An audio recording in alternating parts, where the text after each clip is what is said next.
2023년의 시작을 축하했던 게 엊그제 같은데 벌써 절반이 훌쩍 지나버렸습니다. 작년과 비교했을 때 여러분의 지난 6개월은 어떠셨나요? 저의 지난 6개월은 엄청난 행운이 찾아온 건 아니지만 작년에 힘들고 괴로웠던 일이 많았던 터라 올해는 소소한 일상 자체가 큰 행복으로 다가오네요. 앞으로 남은 날도 큰 행운보다는 일상의 작은 행복으로 잘 마무리되었으면 좋겠습니다. 한 해의 절반인 6월을 마무리하며 작년 6월의 사건이 생각나 사연을 보내게 되었어요. 글솜씨가 부족하고 재미없어도 끝까지 들어주셨으면 좋겠습니다. 본격적인 이야기를 하기 전에 제 소개를 해야겠네요. 저는 지방 소도시에서 나고 자라 결혼까지 했고 지금도 지방에 사는 30대 여성입니다. 아기는 없고 20대부터 인터넷 쇼핑몰을 운영했어요. 요새는 사람들이 인터넷 쇼핑몰을 많이 해서 매출이 떨어지긴 했지만 오래전부터 꾸준히 이 일을 해와서인지 여전히 먹고 사는데 지장이 없을 정도로 넉넉한 매출이 나오고 있습니다. 제 부모님은 직접 농사지으며 백반집을 운영하고 있어요. 평생을 바쁘게만 살아오셨고 그 덕에 지금까지 노후까지 문제없을 만큼 돈을 모았답니다. 남편은 결혼 당시 중소기업에 다녔어요. 월급이 한 번도 밀린 적이 없지만 상여금이나 보너스는 전혀 없고 급여도 크지 않았습니다. 시댁은 시어머니만 계시는데 농사일하며 수확한 작물들을 팔아 생활비를 조금씩 벌고 있었어요. 이렇게 시댁 형편이 넉넉하지 않아서 신혼집을 친정에서 마련할 수밖에 없었습니다. 친구들은 결혼하며 시댁에서 집은 물론이거니와 비싼 예물을 받았다고도 하던데 저는 아무것도 받지 못했죠. 친구들이 부럽기도 했지만 시댁 형편상 어쩔 수 없다고 생각했습니다. 부모님 역시 신혼집은 형편이 되는 쪽이 마련하면 된다고 했고 돈이야 차근히 모으면 된다고 하셔서 우리의 결혼에 큰 불만은 없었어요. 무엇보다 딸인 제 선택을 적극적으로 지지했고요. 이렇게 우리는 큰 어려움 없이 결혼식을 올리고 신혼여행을 다녀와 시댁으로 향했습니다. 불편하고도 어색한 시댁에서 1박 2일을 마치고 신혼집을 가려는데 시어머니가 엉엉 울기 시작했어요. 아이고 우리 아들도 이렇게 떠나가네. 엄마, 내가 뭐 어디 멀리 가? 그냥 옆 동네로 가는 건데 왜 이렇게 자꾸 우셔? 여기랑 우리 신혼집 차 타면 30분이야. 엄마 무슨 일 있으면 바로 달려올 테니까 울지 마요. 엄마가 자꾸 우니까 마음이 너무 아프잖아. 바깥 양반 저 세상 가고 나서 너를 남편처럼 생각하고 살았는데 이렇게 가버리니까 속상해서 그러지. 이제 이 집에서 나 혼자 살 자신이 없다. 쓸쓸하고 외로워서 어떻게 살아? 너 신혼여행 가 있을 동안에도 내가 얼마나 무섭고 외로웠는지 아니? 그런데 내 속은 하나도 모르고 전화 한 통도 안 하고 엄마 서운해. 핸드폰 배터리가 다 돼서 연락 못했어요. 엄마 미안. 그래도 속으로는 매일 엄마 생각하고 있었어. 또 오느라 정신 팔린 건 아니고 아무리 신혼 재미가 좋아도 이 엄마한테 연락하는 거 잊지 마. 엄마가 널 아들 이상으로 생각하는 거 알지? 그럼 알죠. 걱정하지 마요. 결혼해도 지희랑 종종 놀러 올게. 당연히 그래야지. 이 시어미 혼자 시골에서 사는데 아들 며느리가 아니면 쓰나. 참, 지희야 이거 받아라. 시어머니는 제게 웬 박스를 건네셨습니다. 그 안에는 반찬통도 있었고 무언가가 가득 들어있는 검정 봉지도 여러 개 있었어요. 이게 다 뭐예요? 이 검정 봉지에는 누룽지가 들어있고 이거는 젓갈, 이거는 밑반찬들이다. 우리 민석이 아침에 회사 가기 전에는 누룽지에 젓갈 먹으니까 아침마다 이 누룽지 잘게 부셔서 물 넉넉히 넣고 푹 끓여서 먹여라. 이 멸치볶음이랑 진미채는 민석이가 가장 좋아하는 반찬이니까 내 식사 때마다 꺼내주렴. 다 먹으면 내가 또 해주면 되긴 하는데 매번 내가 할 순 없으니 다음에 혼자 한번 와서 반찬하는 법 좀 배워라. 넌 어차피 집에서만 일하잖니. 그니까 밖에서 일하는 우리 아들 먹는 거 좀 잘 챙겨줘. 알겠니? 박스 안에는 남편이 좋아하는 음식들로 가득했습니다. 시어머니는 이어서 아이스박스를 또 하나 건네주셨어요. 그 안에는 투명 비닐 안에 정체불명의 음식들이 있었습니다. 이거는 시래기국 냉동시킨 거다. 민석이가 제일 좋아하는 국이니까 입맛 없다고 하면 한 번씩 데워 먹이렴. 그리고 이건 방건조 생선인데 프라이팬에 기름 자작하게 둘러서 민석이 반찬으로 주면 아주 좋아할 거다. 생선이요? 상견례 때도 말씀드렸다시피 어릴 때 생선가시가 목에 걸린 적이 있어서 그 뒤로 생선이라면 질색이에요. 그래서 한 번도 직접 생선 구운 적도 없는데. 뭐? 어떻게 그 나이 먹도록 생선 하나를 못 굽니? 그냥 기름 자작하게 둘러서 생선 넣고 구우면 돼. 어렵지 않으니까 한번 해봐. 해봐야 너도 살림이 늘 것 아니냐. 그리고 너가 생선 안 좋아한다고 해도 민석이는 생선 좋아하니까 자주 구워줘. 알겠지? 시어머니가 그저 어려운 세대이지만 이건 너무하다 싶었습니다. 아들에게 하나라도 제대로 먹이고 싶은 엄마 마음은 알겠으나 말이라도 너도 같이 먹으라는 식으로 하면 안 되는 건가요?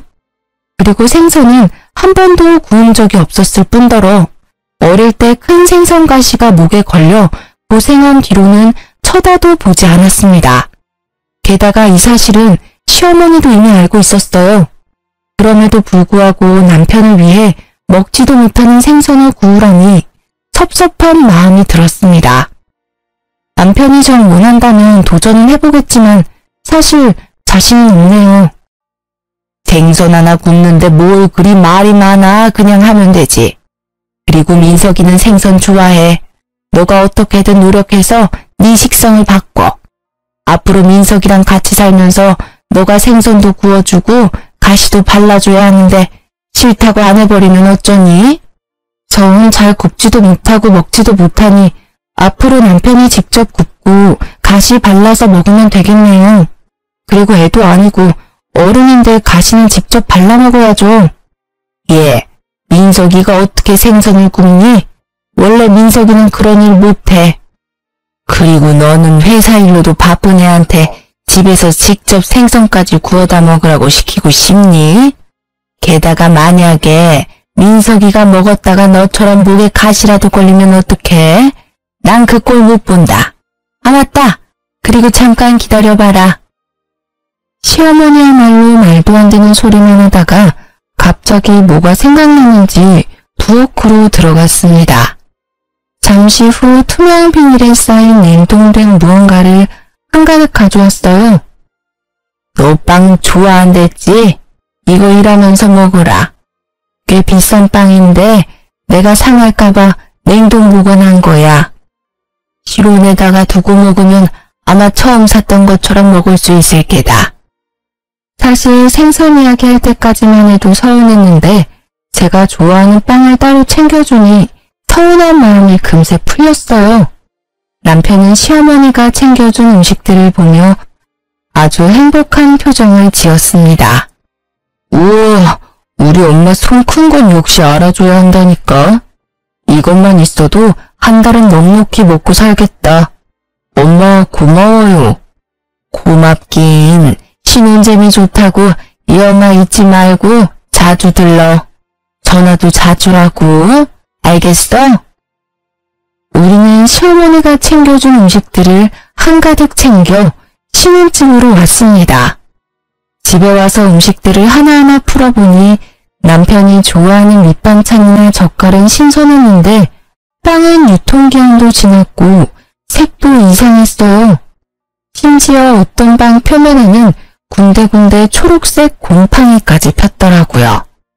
아무래도 못 먹을 것 같아 음식물 쓰레기통에 빵을 버리려고 했어요. 여보, 이거 빵들이 조금 오래된 것 같은데 아무래도 어머니가 깜빡하셨나봐. 그냥 버려야겠다. 그치? 아깝게 그걸 왜 버려? 우리 엄마가 준 빵인데. 이 빵 다 비싼 제과점에서 산 빵이야. 그건 아는데 보니까 유통기한도 지난 것 같고 이거는 색도 이상하게 변질됐는데 이걸 어떻게 먹어? 왜 못 먹냐? 우리 엄마가 설마 너한테 상한 음식 줬겠어? 어떻게 엄마가 준 음식을 그렇게 막 버릴 생각을 해? 막 버리려는 게 아니라 딱 봐도 지금 색깔이 이상하잖아. 유통기한도 이미 지났고 여기엔 곰팡이도 피었다고. 그럼 엄마가 준 음식들은 못 먹을 음식이라는 거야? 와, 너 진짜 너무한다. 우리 엄마는 너 생각해서 따로 빵이랑 챙겨줬는데 어떻게 그런 말을 해? 나는 너가 왜 이렇게 발끈하면서 화를 내는지 모르겠다. 그럼 이렇게 곰팡이 피고 색까지 변한 이 빵들을 내가 다 먹어야 해? 엄마가 준 음식인데 못 먹을 이유는 뭐야? 그럼 내가 먹을게. 결국 남편은 색도 변질되고 냄새도 이상한 빵을 직접 해동시켜서 먹기 시작했습니다. 아무래도 상한 것 같으니 먹지 말라고 했지만 엄마가 준 음식이라 못 버린다며 끝까지 다 먹더라고요. 맛만 있는데 뭘 이상하다고. 아무리 며느리들이 시어머니 싫다고 하지만 우리 엄마는 안 그래. 괜히 이상한 드라마 보면서 우리 엄마 오해하지 말고 엄마 성의를 진심으로 받아들이라고. 알겠어? 사실 남편 말에 기분이 좋지 않았지만 신혼여행 다녀와 집도 엉망이고 집안일이며 쇼핑몰 일까지 할 일이 태산이라 그냥 넘어갔습니다. 사실 남편 말에 기분이 좋지 않았지만 신혼여행 다녀와 집도 엉망이고 집안일이며 쇼핑몰 일까지 할 일이 태산이라 그냥 넘어갔습니다. 다음날 남편이 출근하자마자 시어머니한테 전화가 왔어요. 민석이 출근은 잘했니? 아침에 누룽지는 끓여줬고 오늘 남편이 늦게 일어나서 못 먹고 갔어요.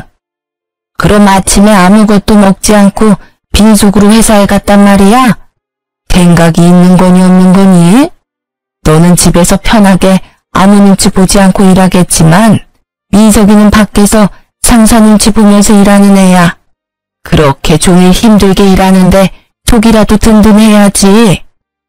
아무리 그래도 밥 먹는다고 회사를 지각할 순 없잖아요. 그럼 너가 더 일찍 일어나서 민석이를 깨웠어야지. 내일부터는 하루도 빠짐없이 누룽지 먹이도록 해. 나랑 있을 때는 아침 걸은 적이 없는데 걱정되는구나.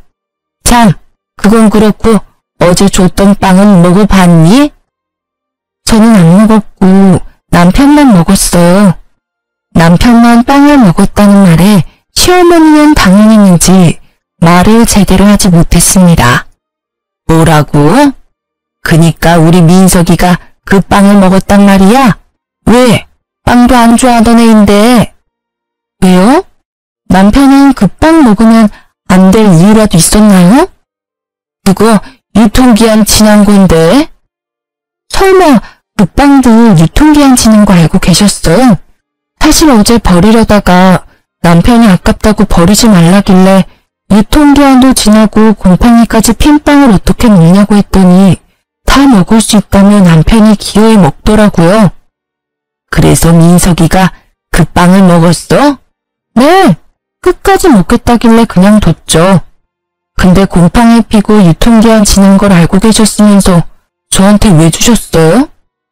그 빵 냉동 보관된 거라서 먹어도 되긴 한데 민석이는 워낙 위장이 예민해서 그런 거 먹으면 탈이 나. 비싼 돈 주고 산 빵인데 버리긴 아깝고 내가 먹자니 너무 많고 해서 너한테 준 거지. 아침 너도 빵 좋아한다니까. 어머니, 솔직히 기분이 좋지는 않네요. 아무리 제가 빵을 좋아한다지만 유통기한 지나고 곰팡이 핀 빵까지 좋아하진 않아요. 이제는 그런 음식은 주시지 않았으면 좋겠어요. 어머, 내가 뭐 너한테 독약이라도 줬니? 그리고 빵은 발효식품이라 곰팡이 좀 있을 때 먹어도 괜찮아. 너나 나같이 위장 튼튼한 사람들은 아무 문제 없다고. 내가 너한테 이런 이야기 들으니까 기분이 좋지 않구나.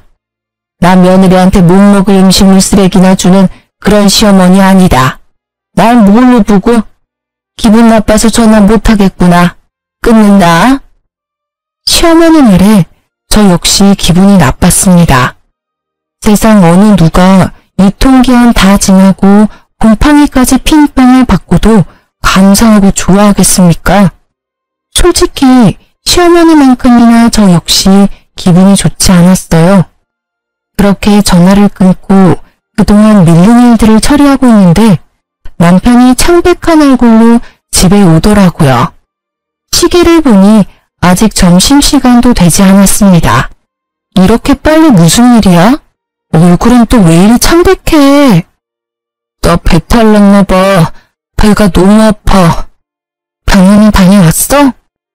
병원에 사람 많아서 일단 약국에서 약만 사왔어. 엄마도 지금 온다니까 엄마가 끓인 죽 먹고 하면 금방 낫겠지. 배탈 났으면 일단 병원부터 가야지. 그리고 걱정되게 어머니한테 전화는 왜 했어? 당연히 내가 아픈 거 엄마도 알아야지. 그리고 나 배탈 났을 때마다 엄마가 끓여준 죽 먹으면 금방 낫더라고. 그래서 죽 끓여달라고 엄마한테 전화한 거야. 저 역시 그동안 크게 아픈 적은 없지만 아파도 부모님이 걱정할까봐 굳이 말하지 않았거든요. 그런데 남편은 저와 생각이 많이 달라 보였습니다. 결국 남편 전화에 시어머니는 바로 달려왔어요. 민석아, 우리 민석이 괜찮아? 지희야, 너는 그러게 왜 그 빵을 민석이에게 먹였어? 내가 너 먹으라고 줬지 언제 우리 민석이 먹이라고 줬어? 너는 왜 그 빵을 민석이한테 줘서 우리 아들 이렇게 아프게 만들어? 너가 먹었어야지 너가. 어머니, 그럼 제가 배탈이 났겠죠. 그러게 애초에 유통기한 지나고 곰팡이 핀 빵 안 주셨으면 이런 일도 안 생겼잖아요. 됐고, 민석이 먹을 죽이나 끓여와. 냉장고를 열어보니 죽을 끓일 만한 마땅한 재료가 보이지 않아 어쩔 수 없이 쌀만 넣고 흰 죽을 끓였습니다. 배탈이 난 거니 괜히 이것저것 넣고 끓이기보다는 이게 더 낫다고 생각했어요. 정성 들여 열심히 끓였는데 시어머니가 죽을 보더니 혀를 끌끌 차더라고요. 아픈 사람한테 뭘 건 흰죽이 뭐니? 아무래도 배탈 났으니 괜히 다른 거 먹으면 더 탈이 날 것 같아서요. 배탈이 나서 아무것도 못 먹으니 더 영양가 있는 재료를 넣어야지. 시어머니는 제가 끓인 죽을 그대로 버리고는 집 앞 마트에 가서 한우 소고기를 사왔습니다.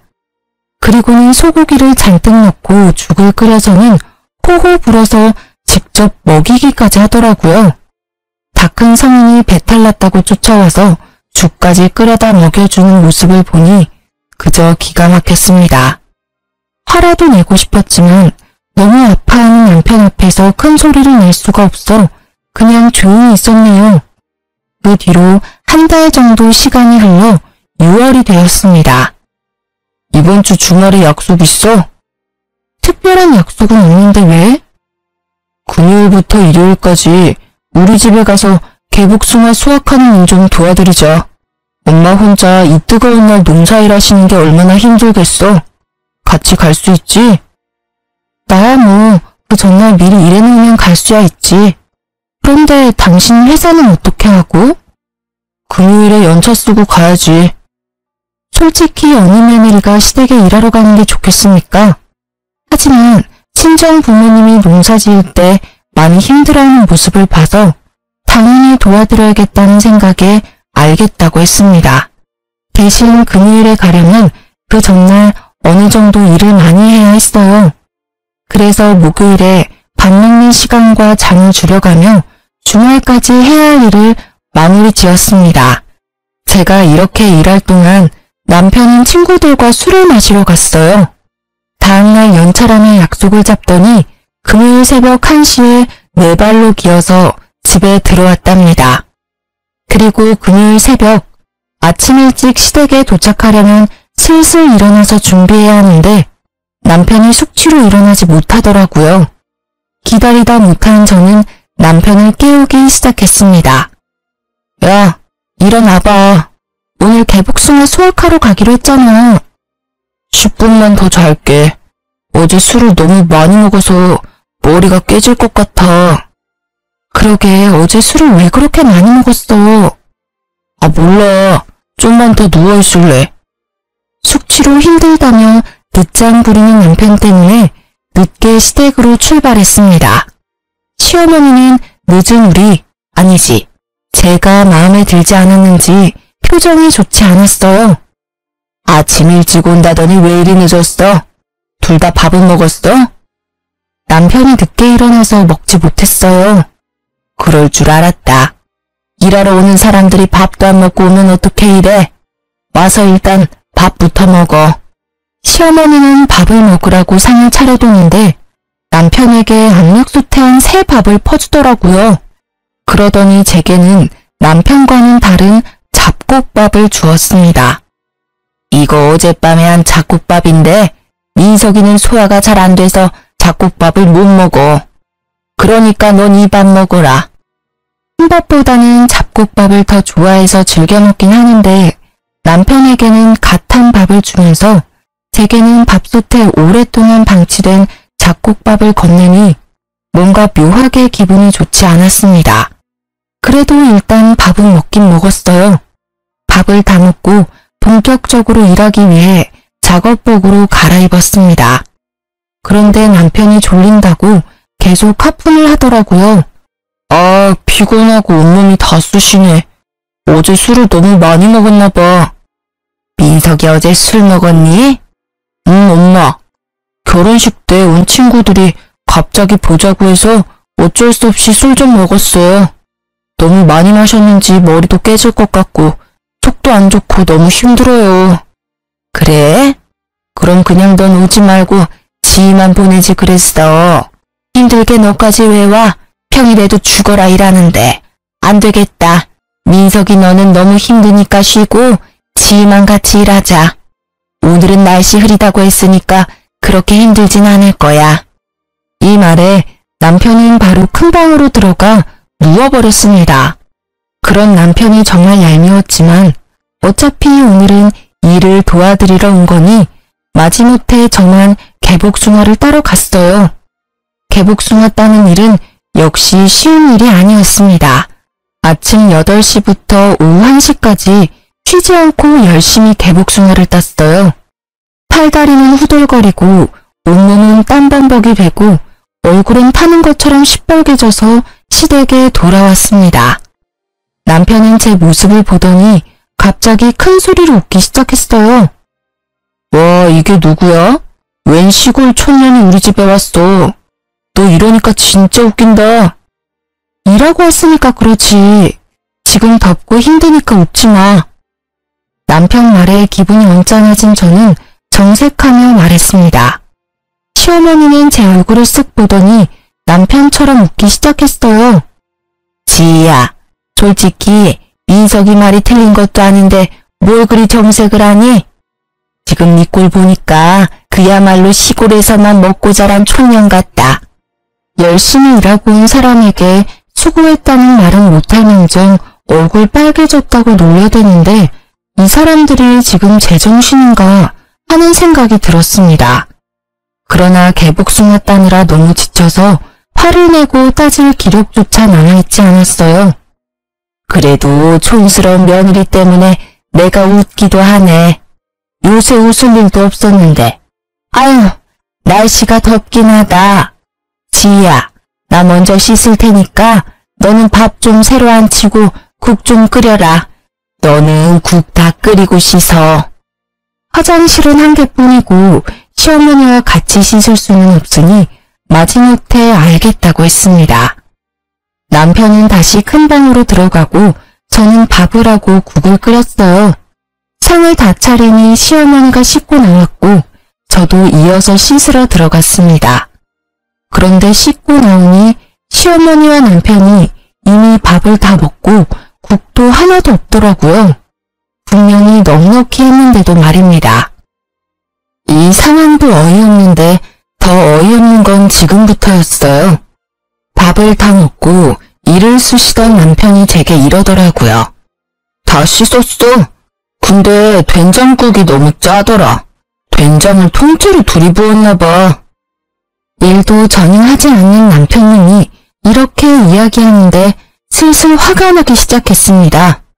이렇게 눈치 없고 지 생각만 할 줄 아는 남편님을 낳은 시어머니 역시 마찬가지였어요. 그래, 지희야. 음식을 짜게 먹으면 건강에 안 좋아.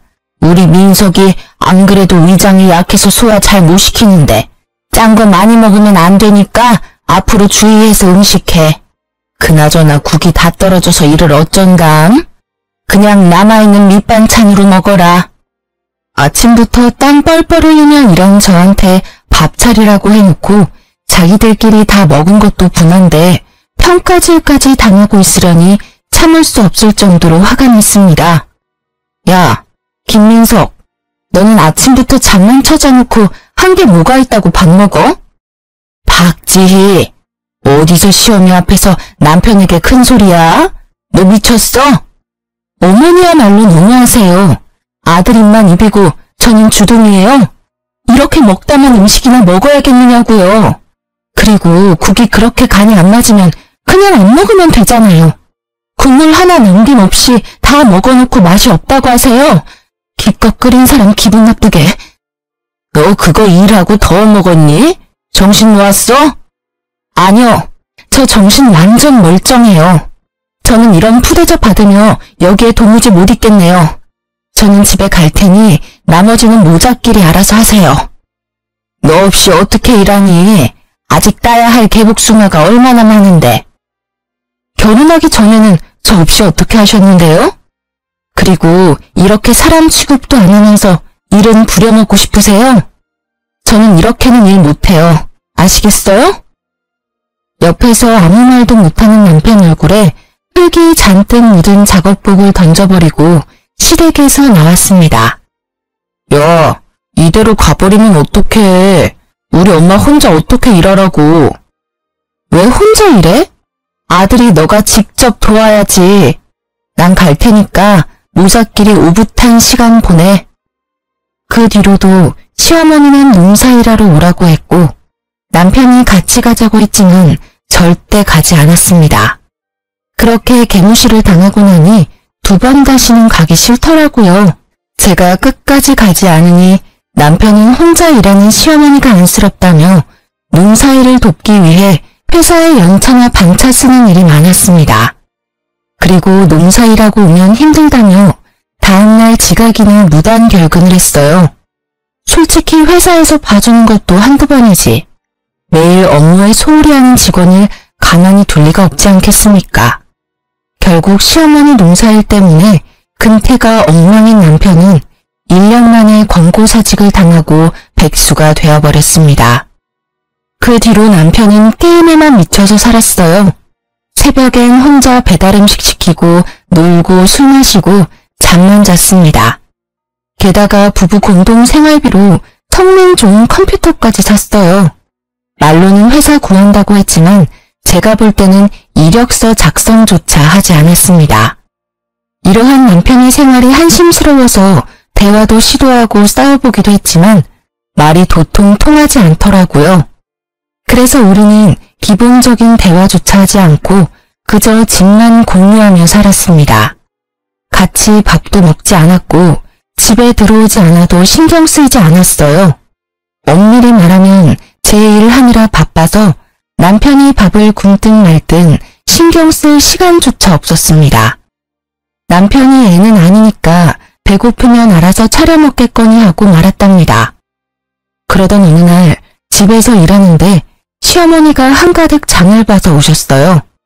당황한 저와는 달리 남편은 시어머니가 올 걸 알고 있었는지 아주 반갑게 맞이하더라고요. 엄마, 왔어? 너 배고파. 밥 좀 줘. 그래, 우리 아들. 엄마가 이것저것 사왔다. 얼른 밥 차려줄게. 너는 집에 있으면서 얼마나 우리 민석이 밥을 챙겨주지 않았으면 애가 나한테 밥을 다 해달라고 하니? 오셨어요. 그동안 저도 일이 너무 바빠서 잘 못 챙겼네요. 거기 멀뚱히 서 있지 말고 얼른 와서 나 좀 도와라. 죄송한데 지금 당장 급히 처리해야 할 일들이 있어서요. 일단 하던 일 먼저 마무리하고 나올게요. 남편도 일 안 하고 있는데 저라도 일을 해야지 이 집이 돌아가지 않겠어요? 시어머니는 기가 찬다는 표정을 지었습니다. 그래도 어쩌겠어요. 이 집에서 돈 버는 사람은 저밖에 없는데 저라도 열심히 일해야죠. 그렇게 저는 방으로 들어가고 시어머니는 요리를 시작했는데 부엌에서 냉장고 상태가 어쩌느니 청소가 엉망이라느니 하면서 뭐라고 하더라고요. 그러나 일하느라 바빠 시어머니의 시시콜콜한 말들에 신경 쓸 겨를이 없었습니다. 잠시 후 시어머니가 나가서 불러보니 임금님 수라상 같은 밥상이 차려져 있었어요. 시어머니는 저를 보더니 아주 못마땅한 표정으로 앉으라고 했습니다. 그동안 맨날 배달 음식만 먹으니까 질렸는데 너무 좋다. 그래, 우리 아들 많이 먹어라. 그동안 얼마나 고생했는지 살이 다 빠졌네. 그리고 지희 넌 그깟 푼돈 버는 쇼핑몰 운영한다고 우리 아들 밥도 안 차려주니? 너 내가 경고하는데 돈 번다고 민석이 기죽이지 마라. 지금은 놀지만 앞으로 크게 될 사람이야. 네가 쇼핑몰로 돈을 얼마나 많이 버는 줄은 모르겠지만 앞으로 너보다 돈 많이 벌 사람이라고. 지금 저보다 돈 더 많이 벌려면 대기업에는 가야 할 텐데요. 나이는 많고 그렇다 할 경력도 없고 회사에서 잘리기까지 한 남편을 받아줄 대기업이 어디 있을런지 모르겠네요. 네가 뭐 얼마나 번다고 그래? 너 통장 가져와봐. 시어머니 말에 당당히 폰뱅킹 어플을 열어 통장 잔고를 보여주었습니다. 예상보다 많은 금액에 시어머니와 남편이 깜짝 놀랐어요. 뭐 그래도 그동안 열심히 살았나 보네. 그래도 쇼핑몰은 언제 망할지도 모르잖아. 너무 불확실해. 그러니까 그깟 쇼핑몰 한다고 유세 떨지 말고 우리 아들 잘 내줘 해. 참, 그리고 다음 주에 고구마 캘 거다. 그날은 핑계대지 말고 꼭 와라. 어머니 아들 지금 백수잖아요. 종일 게임만 하고 먹고 자고 놀기만 하는데 어머니 아들만 가면 되지 일하는 저까지 꼭 가야 해요? 게다가 남편은 지금껏 우리 집 농사일 때 한 번도 안 했는데요? 이 말이 마치자마자 시어머니는 제게 숟가락을 던졌습니다. 시어머니가 오라면 그냥 네 하고 오면 되지 어디서 말대꾸야? 사위는 백년 손님이고 며느리는 종신 식구라는 말도 몰라? 사위는 손님이니 처가에서 일하면 안 되고 며느리는 식구니까 시댁에서 같이 일해야지. 그리고 보기에도 귀한 아들을 너한테 준 것도 아까운데 너네 집에서 어떻게 일하는 꼴을 봐? 살다 먹던 숟가락으로 맞아본 적은 없는지라 너무 당황스러워 말도 못하고 멍한 표정으로 있었습니다. 그 표정을 보더니 남편이 비웃더라고요. 내가 너 혼날 줄 알았다. 아까부터 엄마가 도와달라고 했는데 나와보지도 않더니 꼴 좋다. 순간 부모님이 마련해준 이 집에서 왜 이런 푸대접을 받아야 하는지 분노가 치밀어 올랐습니다. 도무지 참을 수가 없던 저는 자리에서 일어나 밥상에 있던 음식들을 다 음식물 쓰레기통에 넣어버렸어요. 남편은 놀라서 아무 말도 못하고 시어머니는 제게 소리를 지르기 시작했습니다. 야, 너 미쳤어? 왜 아까운 음식들을 다 버리고 난리야? 네, 저 미쳤어요. 지금 둘이서 편먹고 이렇게 괴롭히는데 제정신으로 살 수 있겠어요? 그리고 어머니는 그렇게 아들이 좋으면 평생 끼고 살지 결혼을 왜 시키셨어요? 박주희, 뭘 잘했다고 우리 엄마한테 큰 소리야. 제정신이야? 남편은 자리에서 일어나 제 머리채를 잡았습니다. 시어머니는 그런 남편을 말리기는커녕 옆에서 잘한다고 손뼉치고 앉아있더라고요. 우리 아들 잘한다. 저런 년은 그냥 혼쭐이 나야 정신을 차리지. 시어머니 말에 남편이 더 세게 잡길래 남편을 있는 힘껏 밀어버렸습니다. 그러자 남편은 순식간에 중심을 잃고 시어머니 앞으로 넘어지며 시어머니와 머리를 세게 박았어요. 둘이 박치기를 하고 아파하는 모습을 보니 너무 웃겼던 저는 배꼽을 잡고 깔깔대며 웃었습니다. 야, 웃기냐? 나랑 엄마는 아파 죽겠는데 이게 웃겨? 그럼 안 웃기니? 그러게 내 머리채는 왜 잡고 난리야? 됐고 이제 나 너랑 못 살겠다. 이혼해. 김민석, 이 집이 우리 부모님이 사준 집인 거 알지? 당장 나가. 당장. 이혼? 어디 이혼이 뭐 쉬울 것 같아? 난 너랑 이혼 안 해. 이 집에서 절대 안 나갈 거야. 그래. 우리 아들 호적 더러워지게 이혼은 무슨 이혼이니? 한번 결혼했으면 계속 같이 살 생각을 해야지. 하여튼 요새 젊은 것들은 조금만 수 틀리면 다들 이혼 얘기 꺼내지. 상황 파악 못하고 계속 헛소리를 짓거리길래 가만두면 안 되겠다는 생각이 들었습니다. 그래서 남편 방으로 가서 남편이 애지중지 아끼는 모니터를 바닥에 던져버렸어요. 야, 그게 얼마짜린데 그걸 박살내. 너 정말 제정신 아니구나. 내가 지금부터 셋 셀 거야. 그동안 네 엄마 데리고 안 꺼지면 이 컴퓨터 본체도 박살내버린다. 하나, 둘. 잠깐, 망치가 어딨더라? 알았어. 진정해. 일단 나갈게. 나중에 너 좀 진정되면 그때 다시 얘기해. 남편은 시어머니를 데리고 나갔고 저는 바로 이혼 서류를 작성해서 남편 짐과 함께 시댁으로 보냈습니다. 잠시 후 남편에게 전화가 왔어요. 이게 다 뭐야? 왜 내 짐을 다 보냈어? 못 들었니? 우리 이혼한다고. 이혼하는데 이 집에 네 짐 따위는 필요 없잖아. 다 내다 버리려다가 그래도 그건 아닌 것 같아서 니네 집으로 보낸 거니까 감사하게 생각해. 무슨 이혼이야? 이혼 못해. 너 진짜 왜 그래? 몰라서 물어? 너랑 니네 엄마가 했던 행동들을 생각해봐. 내가 이혼 안 하게 생겼나? 아무튼 이혼 안 해주면 난 소송할 테니까 그런 줄 알아. 내가 뭐 불륜을 저지른 것도 아닌데 어떻게 소송을 해? 이혼 소송하는데 돈이랑 시간이 얼마나 많이 드는데. 1년, 2년, 아니 10년이 걸려도 난 너랑 이혼 소송할 거야. 내 전 재산을 다 털어서라도 반드시 갈라설 거라고. 근데 어쩌냐? 나는 돈이 좀 있는데 넌 돈도 없잖아. 소송까지 가면 너는 보나마나 거짓골 될 텐데 괜찮겠어? 남편은 제 말에 한참을 씩씩대더니 이혼은 절대 못한다며 전화를 끊었습니다. 그 뒤로도 한동안 이혼 못하겠다고 버티길래 이혼 소송을 진행하니 결국엔 돈 없다고 이혼에 합의하더라고요. 남편과 무사히 이혼 후 저는 신혼집을 팔고 부모님 집으로 들어갔습니다. 남편도 저의 집에서 쫓겨나 그토록 사랑하는 자기 엄마 품으로 돌아갔어요. 이렇게 갈라섰지만 동네가 워낙 좁아서 전 남편 소문이 계속 들렸습니다. 전 남편은 이혼 후 바로 국제결혼으로 재혼했어요. 그런데 전 시모가 외국 며느리에게 밭일에 집안일을 엄청나게 시켜댔다고 합니다. 얼마나 시켰는지 동네 사람들이 다들 외국 며느리가 불쌍하다고 말할 정도였대요. 참다 못한 외국 며느리는 집에서 돈 될 만한 것들을 다 들고 한밤중에 몰래 본인 나라로 도망가 버렸다고 합니다. 저한테도 며느리라고 그렇게 무시를 했는데 외국 며느리는 얼마나 악독하게 부려먹었을지 상상이 가더라고요. 반면에 제 쇼핑몰은 이혼 후에도 나날이 성장해서 혼자 모든 일을 처리하기가 버거웠습니다. 같이 일할 직원들을 구하기 위해 인터넷에 구인 공고를 올리고 사무실도 좋은 곳으로 마련했어요. 하루는 사무실에서 바쁘게 일하고 있는데 전 남편한테 한번 보자고 연락이 왔습니다.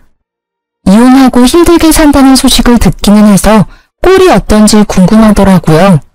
그래서 사무실 근처 카페에서 만나자고 하고 가보니 전 남편과 전 시누가 세상 불쌍한 표정으로 나란히 앉아 있었습니다. 오랜만이네요. 잘 지내셨죠? 지희야, 잘 지냈지? 너가 얼마나 보고 싶었는지 모른다. 왜요? 그렇게 저를 구박하시더니. 사실 며느리는 식구니까 어떤 일을 시켜도 다 이해해줄 줄 알았다. 원래 가족이라는 게 서로 허물이 있어도 다 이해하고 넘어가잖아. 너가 편하기도 하고 좋아서 자꾸 말이 막 나왔던 것 같아. 진심으로 미안하구나. 이 늙은이가 진심으로 사과하나. 아니요, 틀렸어요. 며느리도 사위와 마찬가지로 피 한 방울 안 섞인 손님이라고요. 그렇게 옆에 있을 때 잘하셨어야죠. 그리고 사람이 좋고 편하면 더 귀하게 여겨야지. 막말하고 하대하는 게 맞는다고 생각하세요? 그래. 그래서 지금 우리 엄마가 너한테 사과하잖아. 그러니까 사과 받아주고 우리 다시 합치자, 응? 너도 나 정말 많이 좋아했잖아. 그래서 결혼까지 한 거고. 합치긴 뭘 합쳐? 내가 미쳤니? 다시 너랑 살림을 차리게? 지희야, 사실 우리 지금 너무 힘들어. 나 이전 회사에서 잘린 게 거래처에 소문이 다 나서 이력서를 내도 면접 보러 오라는 회사가 하나도 없어. 그럼 너랑 니네 엄마랑 힘 합쳐서 열심히 농사 지으면 되겠네. 그거 팔아서 돈 벌면 되잖아. 올해 농사는 이미 망했어. 멍청한 외국 옆에 내가 말귀를 못 알아들어서 거름을 밭에 엄청 주는 바람에 아무것도 자라나지 않아. 땅이 완전히 썩어버렸다고. 게다가 그년이 집에서 돈 될 만한 것들 다 들고 튀어버려서 돈 나올 구멍이 하나도 없어. 진짜 굶어 죽겠다고. 그러니까 옛 정 생각해서 나랑 다시 살아주면 안 될까? 아니다. 그게 정 싫으면 너 쇼핑몰 하니까 일거리라도 좀 주면 안 될까? 보니까 너 쇼핑몰에 직원 뽑던데 그 직원 내가 하면 안 돼? 내가 널 뭘 믿고 거두니? 맨날 놀고 먹고 자기만 하고 마마보이인 너를 어떻게 믿고. 차라리 공사판에라도 가서 일해. 몸을 굴리고 땀을 흘리면서 돈을 벌라고. 남한테 기생하려는 생각만 하지 말고. 지희야, 너가 우리 아들한테 화가 많이 난 것은 알겠다만 어떻게 우리 귀한 아들한테 공사판에서 일하라는 막말을 하니? 공사판이 못 돼서요? 아줌마 아들처럼 사지 멀쩡한데 백수로 지내는 것보다 공사판에서 땀 흘리며 돈 버는 게 훨씬 더 나아요. 아니면 그냥 이렇게 살다가 둘 다 거지 돼서 밖에서 빌고 살든가요. 뭐? 시어머니한테 아줌마? 네, 아줌마. 이 인간이랑 나랑 끝난 사이인데 당신이 왜 내 시어머니야? 지금 내가 보기엔 그냥 아들만 바라보는 생각 없는 아줌마야. 아줌마, 정신 차려요. 그렇게 아들 싸고 돌다간 당신 아들 아무것도 못하는 멍청이 돼. 내가 애를 낳아보지는 않았지만 당신처럼 키우는 건 아니라고. 세상에 매운맛도 보여주고 해야지. 아무튼 난 이제 바빠서 들어가요. 내 충고 명심하고. 이 일이 있었던 후로 2달 정도가 지났을까요? 신축 아파트 공사단지를 지나가다가 우연히 전 남편이 일하고 있는 모습을 보았습니다. 전 남편은 저를 발견하고 도망갔지만 일부러 쫓아갔어요. 아들 사랑 지극한 너네 엄마 애타서 어쩐다니?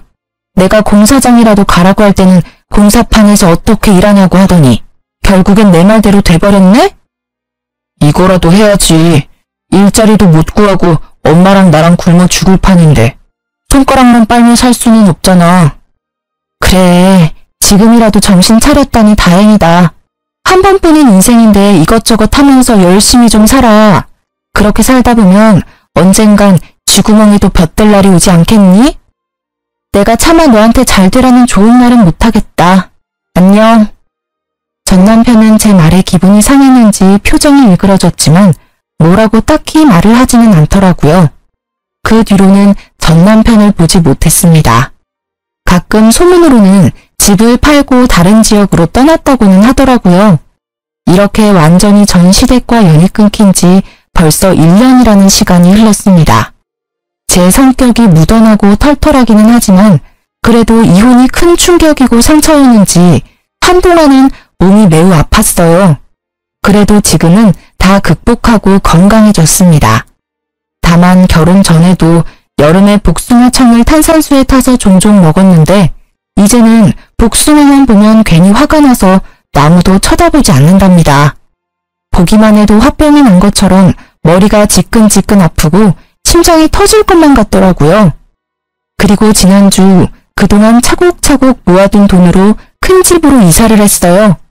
물론 부모님과 함께요. 아직 집 정리가 안 돼서 엉망이지만 부모님께 큰 효도한 것 같아 너무 뿌듯했습니다. 어제는 가족끼리 외식을 하고 부모님과 노래방에 갔는데 아빠가 있을 때 잘해라는 노래를 구성지게 부르시더라고요. 그 노래를 듣고 있자니 전 신화 전 남편 놈이 생각이 났습니다. 옆에 있는 사람에게 잘했으면 이혼당하지는 않았을 텐데 귀한 줄 모르다가 결국 거지꼴이 되었잖아요. 저는 절대 그렇게 살지 말고 제 옆에 있는 가족들, 든든한 직원들 하나하나를 다 귀히 여겨야겠다고 다짐하고 또 다짐했습니다. 저의 이야기는 여기까지입니다. 부족한 글솜씨인데도 끝까지 들어주셔서 감사합니다. 모두 행복하세요.